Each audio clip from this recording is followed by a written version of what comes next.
This question is from NCERT Physics, Class 12, Chapter 2.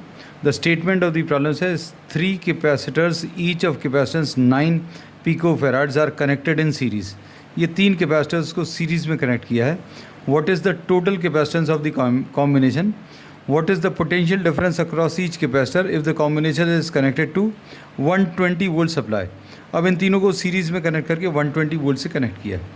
अब series combination में 1/C is equal to 1/C1 plus 1/C2 plus 1/C3.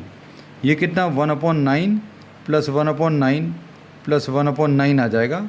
9 इसमें LCM और 1 plus 1 plus 1 3 आ जाएगा. ये cancel होगा तो C equivalent will be equal to reciprocal ले लो दोनों तरफ. इसका C आ जाएगा, इसका 3 आ जाएगा. So C equivalent will be equal to 3. अब पोटेंशियल डिफरेंस अगर लेना है तो अब हम लोगों को दो चीज़ें मालूम होनी चाहिए कि potential difference applied will be equal to V1 plus V2 plus V3 ऐसा कुछ होगा. और charge will be same on all the capacitor. Series combination में चार्ज सेम होता है. तो इसको अभी हम लोग Q/C1 plus Q/C2 plus Q/C3 लिख सकते हैं.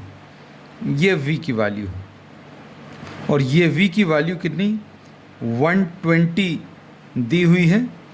अब इसको अभी हम लोग Q डिवाइडेड बाय 3 प्लस इसको भी Q डिवाइडेड बाय 9 है, sorry, Q divided bye 9 plus Q divided bye 9 plus Q divided bye 9 आ जाएगा.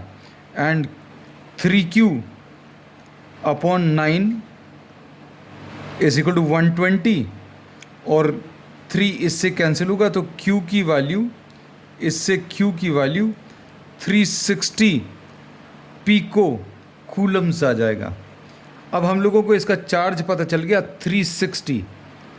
इसका भी चार्ज 360 और इसका भी चार्ज 360. पोटेंशियल बताना बहुत ईजी है.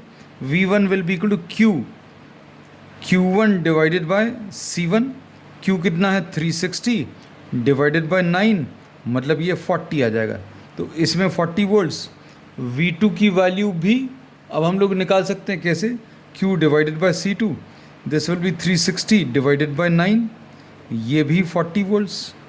और इसी टाइप से V3 will be equal to Q divided by C3 which will be 360 divided by 9 which is 40 volts. So potential differences will be 40, 40 and 40 and equivalent capacitance is 3.